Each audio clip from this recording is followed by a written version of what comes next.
round number 10 of 250 motocross action from Millville. 30-second board is up. Let's get nervous time. It's going sideways. There's Carmichael on the inside next to Wyndham, and Tortelli is next to Wyndham along with LaRocco.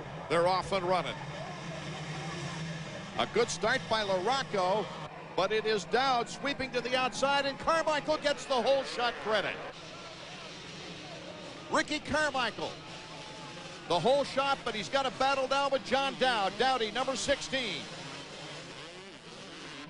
Carmichael just blew by Dowd. He took a big chance around that right-hand sweeper, just slammed through all those holes, and then just accelerated around that left-hand corner, and he's pulling away now.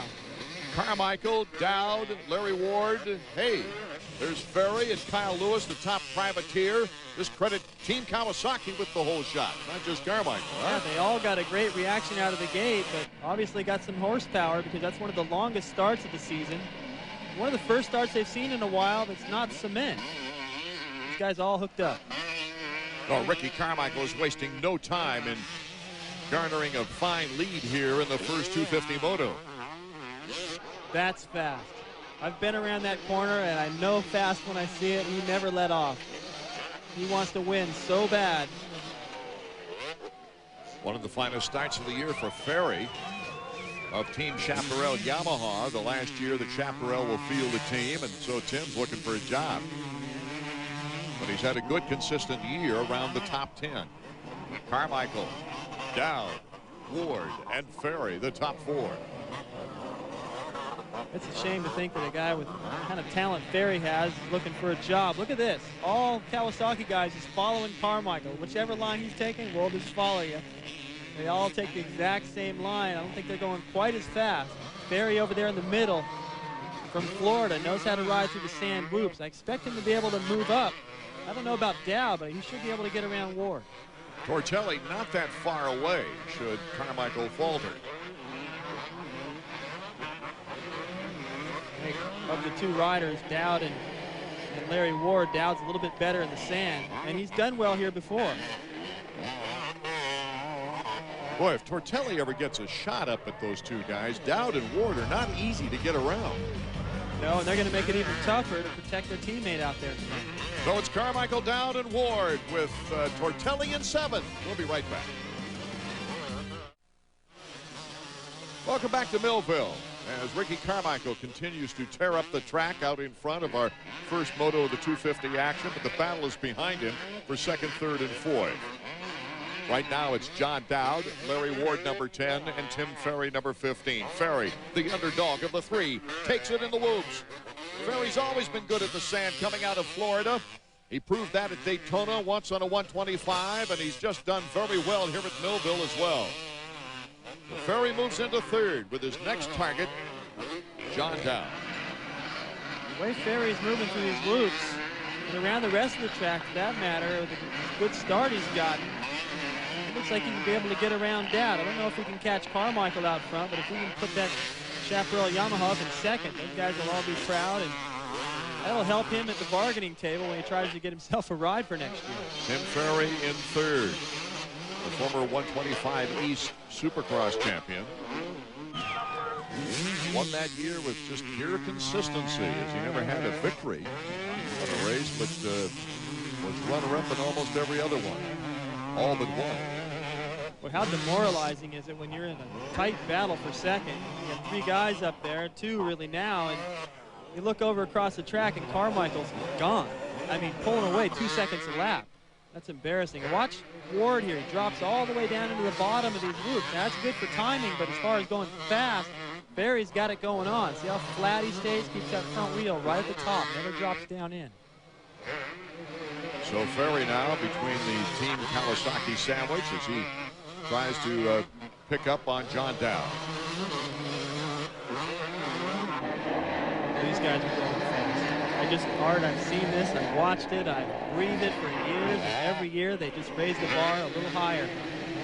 That gives us a good indication as to how far ahead Ricky Carmichael is already here early in the first moto. Carmichael coming over the hill, and where's number 2?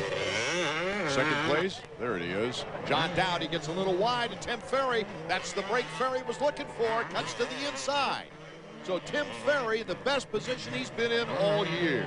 I'll tell you what started that, in my opinion, was the pressure that Ferry was putting on Dowd, and forced Dowd to try to do something a little different and kind of go outside that comfort zone. He got a little squirrely off the jump. It was all Ferry needed. Now, if you just see Carmichael going by at the top of the screen, it'd be smart for Ferry to try to latch on to him, not worry about these guys anymore, so he can go out there and catch Carmichael.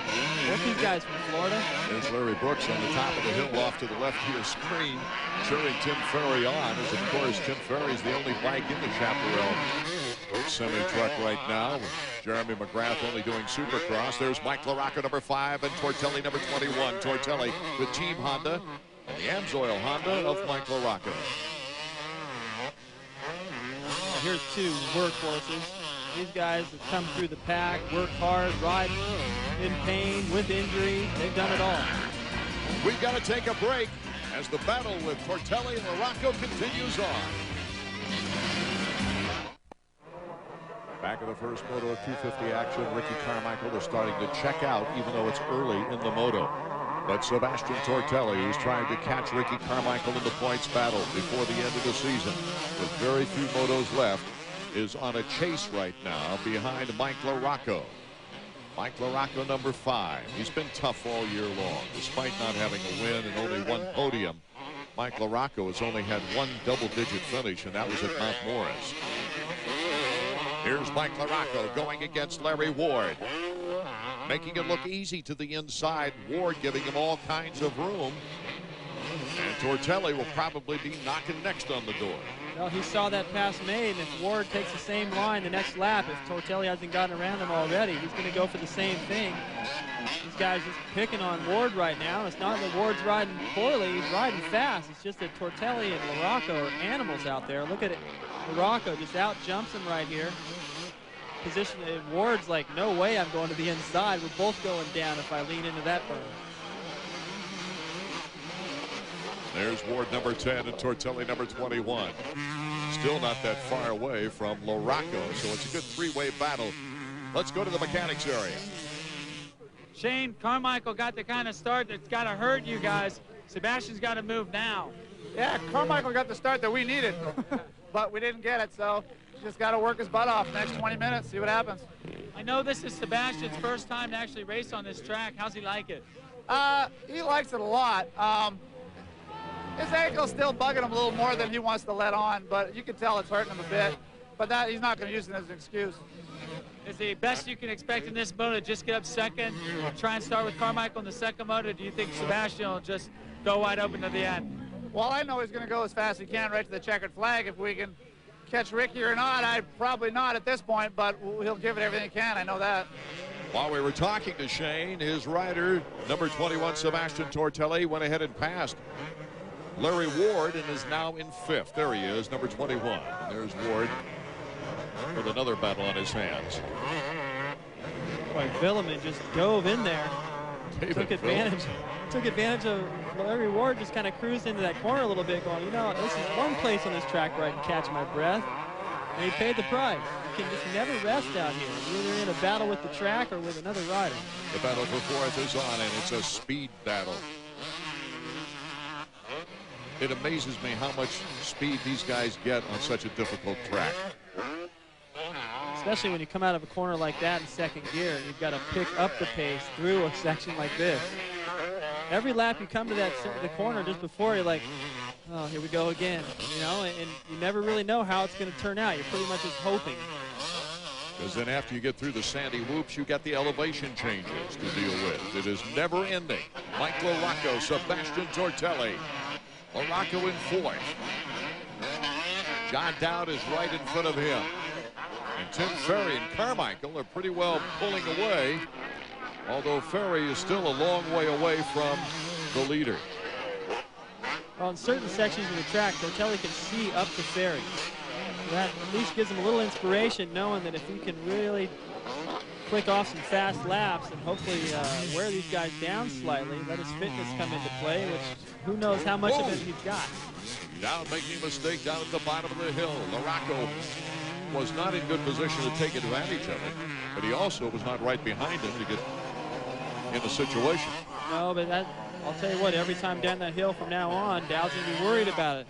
Watch him coming down. He's a little bit squirrely all the way down, a little bit of front end shake. He hits that one bad bump, boom, the other way. He's supposed to be making a right. He's going left. It's so hard to stop for these corners with all those braking bumps going down the hill. We already heard Travis talk about how rough they are, and if he's worried about it, you know it's bad. So LaRocco now starting to put pressure on John Dowd for third place. Ricky Carmichael is way out in front. Tim Ferry riding a safe race right there in second so far. He can't afford a mistake, though. We'll be right back. First Moto 250 action. Ricky Carmichael is our leader, but the battle is on right now between John Dowd and Mike LaRocco, and Tortelli right behind him. Third, fourth, and fifth position. LaRocco tries to the inside, but he can't quite get the speed on the corner. LaRocco just seeking opportunity right now, looking for the edge to make the move on John Dowd. And John's got to be feeling all this pressure. Down the hill we go, and LaRocco with the inside charge. Gutsy move from Mike LaRocco. Tortelli, he's trying to pick up on Dowd as well. That downhill was a weakness for Dowd. I think LaRocco could really sense that. He went for it. Positioned himself to the inside. Of course, John. Good Dowd coming down the hill. He hits one bad bump right here. Does a nosedive, then bottoms the forks out right there. Bends both wrists backwards. That's the second time down the hill that he's hit some bumps and ended up to the outside line. And Tortelli's back there going, maybe I could be next if it's not the sand whoops before that. So Dowd's struggling right here, but he's still trying as hard as he can. Looking back at Tortelli. Boy, he's lucky he didn't have 14 stitches on his chin on that one. Yeah, that's when chest protectors and full face helmets and crossbar pads really come in handy. When he slow-mos that stuff, you can see how bad it is. Right behind Tortelli, a fellow Frenchman, David Villemin, who's picked up the pace. Villemin, it's also his first look at this track. Here comes Tortelli. Tortelli moves to the inside now. Dowd not willing to give up right now. Let's see what happens in the whoops. Here comes Villemin making a move on Tortelli. David Villemin takes advantage of a rough whoop section. Well, the corner at the approach right there looked like Tortelli was going to try to do something, guessed wrong, and got kind of fouled up in the berm, lost all his momentum. And if you don't head into that section with momentum, there's no way you can build it through there. Not like Villemin did. What an opportunist, David Villemin.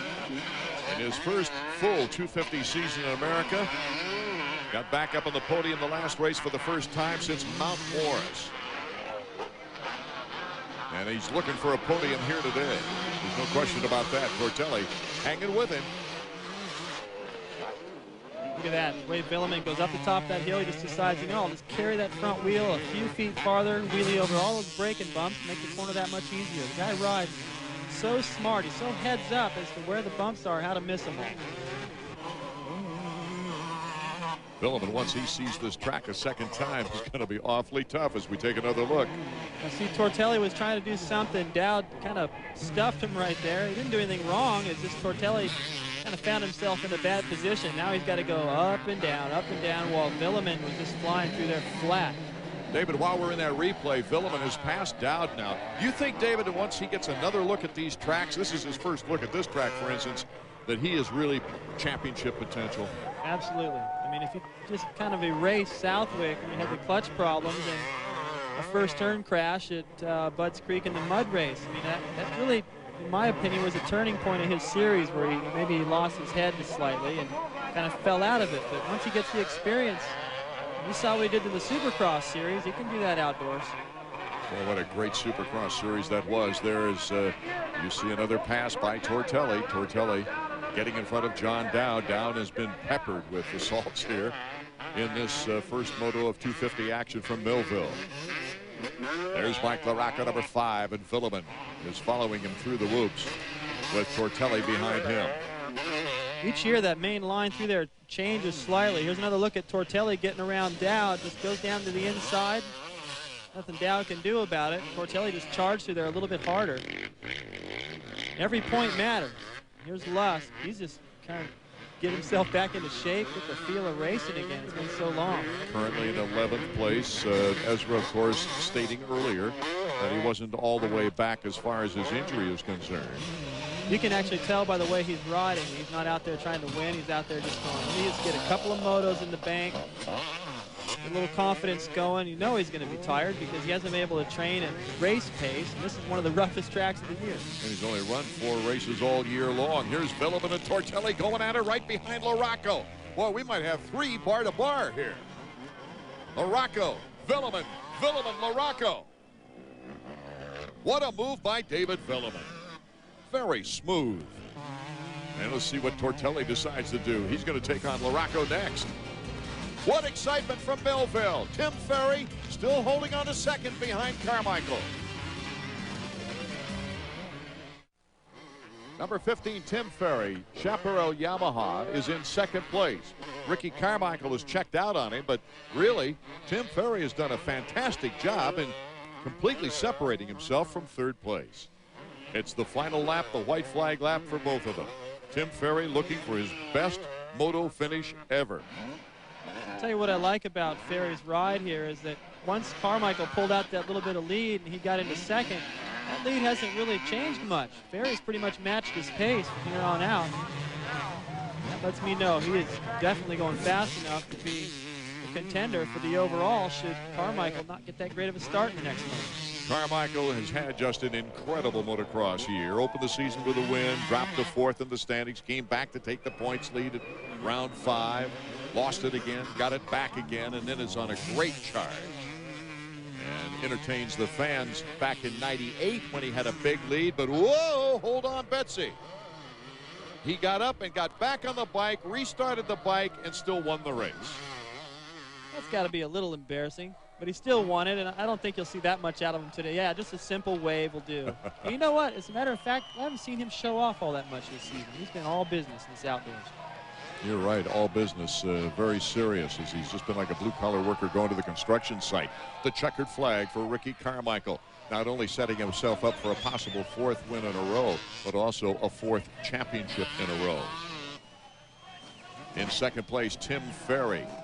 You know, what surprises me right now is to see how close everybody was. Villeman just went by Tortelli in 4th. So it's Carmichael, Ferry, and Villeman the top 3, with Tortelli and Larocco rounding out the top 5. Former winners here, Dowd and Raynard, having some problems.